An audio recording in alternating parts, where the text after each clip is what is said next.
Subscribe કરી લો અમારી આ યુટ્યુબ ચેનલ જીકે ગુરુ ગુજરાતીને, જેથી આવનારા દરેક વિડીયોની નોટિફિકેશન તમને સૌપ્રથમવાર મળી જાય.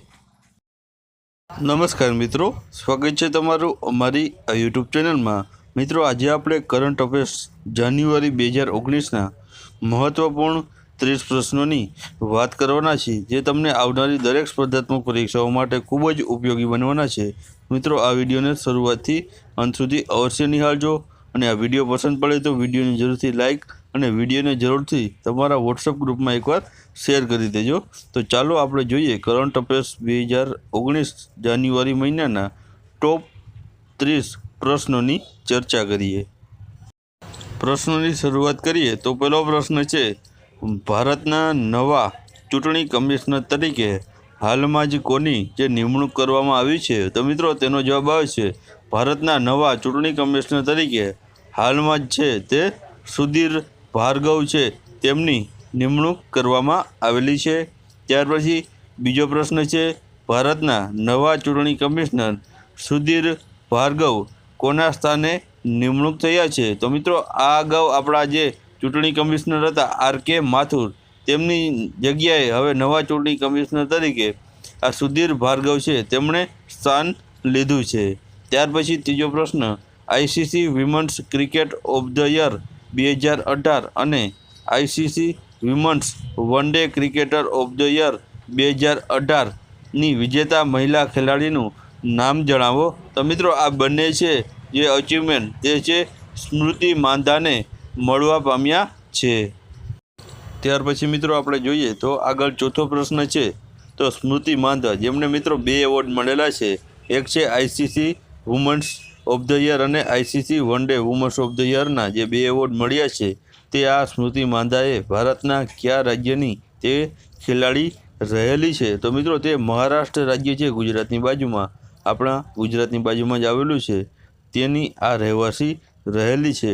ત્યાર પછી પાંચમો પ્રશ્ન છે, આઈસીસી વિમન્સ T20 ટીમની કેપ્ટન તરીકે કયા મહિલા ખેલાડીની પસંદગી કરવામાં આવેલી છે? તો મિત્રો, આઈસીસી વિમન્સ T20 જે ટીમ છે તેની કેપ્ટન તરીકે હરમનપ્રીત કૌર જે મહિલા ખેલાડી છે તેમની પસંદગી કરવામાં આવેલી છે.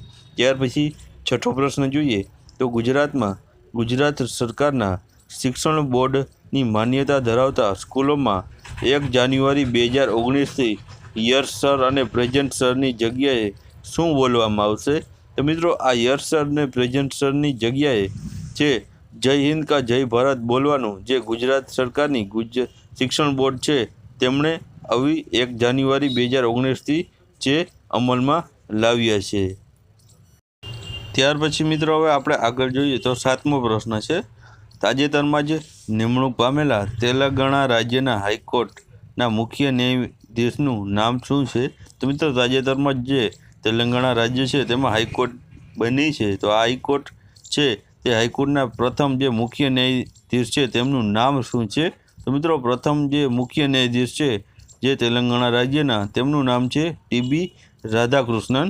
ત્યાર પછી 8મો પ્રશ્ન છે, 1 જાન્યુઆરી 2019માં રચાયેલી તેલંગાણા હાઈકોર્ટ એ કેટલામી હાઈકોર્ટ રહેલી છે મિત્રો? તો મિત્રો, હાલમાં જ જે 1 જાન્યુઆરીના રોજ તેલંગાણા જે રાજ્યમાં છે હાઈકોર્ટ સ્થપાણી હતી, તો આ હાઈકોર્ટ છે તે 25મી હાઈકોર્ટ રહેલી છે. ત્યાર પછી 9મો પ્રશ્ન, તાજેતરમાં ભારતના કયા રાજ્યમાં વિશ્વનો સૌથી ઊંચો ગર્ડર બ્રિજનું નિર્માણ થઈ રહ્યું છે? તો મિત્રો, ભારતના જે મણિપુર રાજ્ય છે ત્યાં આ વિશ્વનો સૌથી ઊંચો ગર્ડર બ્રિજનું નિર્માણ થઈ રહ્યું છે. ત્યાર પછી 10મો પ્રશ્ન જોઈએ તો તાજેતરમાં જ કેરળ રાજ્યના જે પ્રસિદ્ધ સબરીમાલા મંદિર છે તેમાં કઈ 2 મહિલાઓએ પ્રવેશ કરીને ઇતિહાસ રચ્યો છે? તો મિત્રો, આ સબરીમાલા મંદિરમાં પહેલાં છે મહિલાઓને જે જવાની મનાઈ હતી, પરંતુ હાઈકોર્ટના ચુકાદા બાદ મહિલાઓને જવાની ત્યાં છૂટ મળી ગયેલી હતી. અને આ મહિલાઓની વાત કરીએ તો જે સૌપ્રથમવાર 2 મહિલાઓ ગઈ આ મંદિરમાં, તેમના નામ છે કનક દુર્ગા અને બિંદુ નામની આ બંને મહિલાઓ છે સૌપ્રથમવાર છે આ સબરીમાલા મંદિરમાં પ્રવેશ કર્યો હતો. ત્યાર પછી મિત્રો હવે આપણે આગળ જોઈએ તો 11મો પ્રશ્ન છે, મહાન ક્રિકેટ કોચ રમાકાંત આચરેકરનું હાલમાં જે નિધન થયું છે તો તે કયા મહાન ક્રિકેટરના કોચ રહી ચૂક્યા છે? તો મિત્રો તેઓ છે જે ક્રિકેટના ભગવાન એવા સચિન તેંડુલકર છે તેમના તેઓ એ કોચ રહી ચૂક્યા છે। ત્યાર પછી આપણે આગળ જોઈએ તો 12મો પ્રશ્ન છે, તાજેતરમાં કેન્દ્ર સરકાર દ્વારા ગુજરાતના કયા શહેરમાં નવી એમ્સ સ્થાપવાની જે મંજૂરી આપવામાં આવેલી છે? તો મિત્રો જે આપણું રાજકોટ શહેર છે તેમાં જ કેન્દ્ર સરકાર દ્વારા હાલમાં જ જે મંજૂરી આપવામાં આવેલી છે જે અહીં એમ્સની સ્થાપના થવાની છે। ત્યાર પછી 13મો પ્રશ્ન, તાજેતરમાં ચંદ્રના અંધારિયા ભાગ પર ઉતારેલા ચીનના જે અવકાશયાનનું નામ શું છે મિત્રો?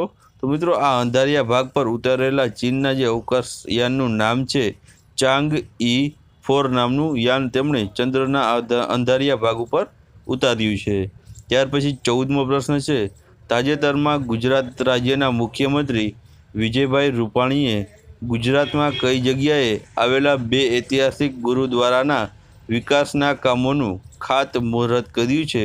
તો મિત્રો આ વિજયભાઈ રૂપાણીએ છે તેમણે ગુજરાતના 2 ઐતિહાસિક ગુરુદ્વારા લખપત અને બેટ દ્વારકામાં જે આવેલા છે ત્યાં તેમણે આ મહત્વપૂર્ણ ગુરુદ્વારાના વિકાસ માટે છે તેમણે કામો માટે ખાતમુહૂર્ત કર્યું છે।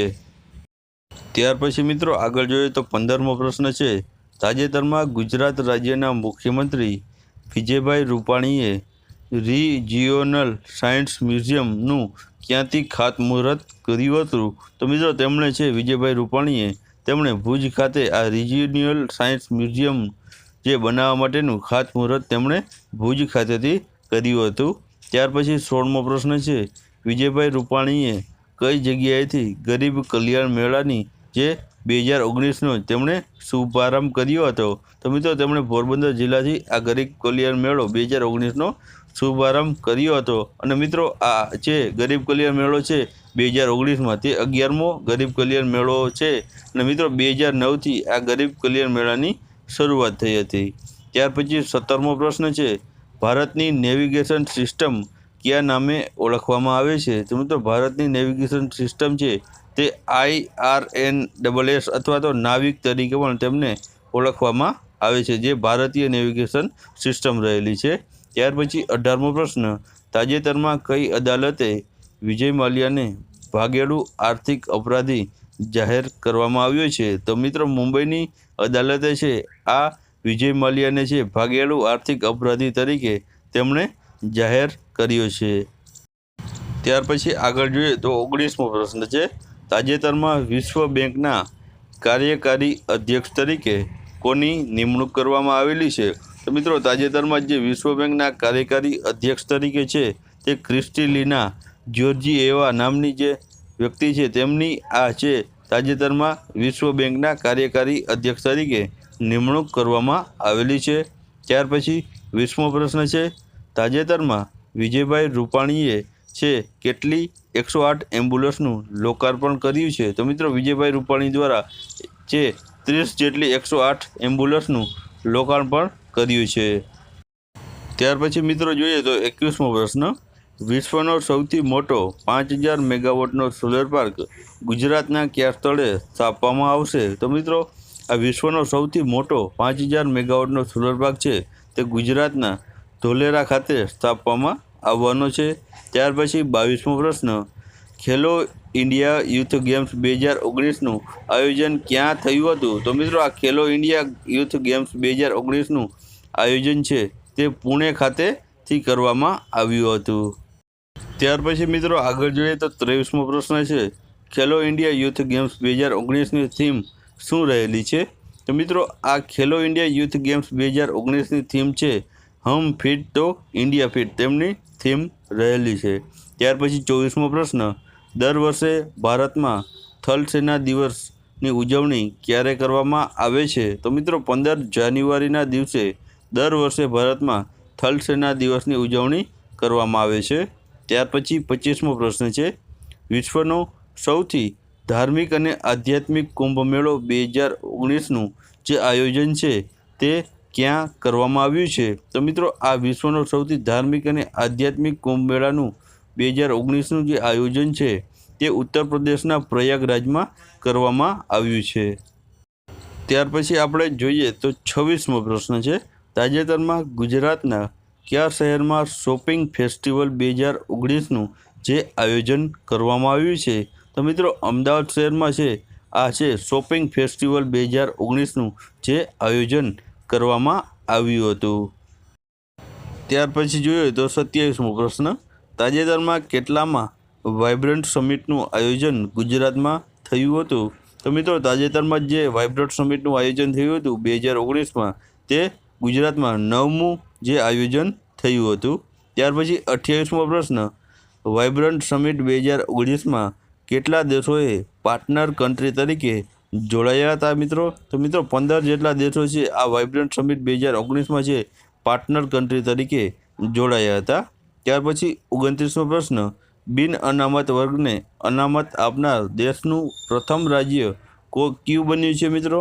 મિત્રો આ બિન અનામત વર્ગને અનામત આપનાર છે તે દેશનું પ્રથમ રાજ્ય છે ગુજરાત બન્યું છે। ત્યાર પછી 30મો પ્રશ્ન છે, તાજેતરમાં જ કયા રાજ્યમાં જય કિસાન ઋણ મુક્તિ યોજનાની શરૂઆત કરવામાં આવી છે? તો મિત્રો તે છે મધ્યપ્રદેશ રાજ્યમાં છે આ જય કિસાન ઋણ મુક્તિ યોજનાની જે શરૂઆત કરવામાં આવી હતી। તો મિત્રો આજના વિડીયોમાં આપણે જોયા 30 જેટલા મહત્વપૂર્ણ પ્રશ્નો જાન્યુઆરી મહિનાના 2019ના કરંટ અફેર્સના। જો તમને આ વિડીયો પસંદ પડ્યો હોય તો વિડીયોને લાઇક અને વિડીયોને જરૂરથી તમારા વોટ્સઅપ ગ્રુપમાં એકવાર જરૂરથી શેર કરો તેવી અમારી નમ્ર વિનંતી છે। તો મિત્રો આજના વિડીયોમાં બસ એટલું જ। તો વિડીયો જોવા બદલ આપ સૌનો ખૂબ ખૂબ આભાર મિત્રો, ધન્યવાદ।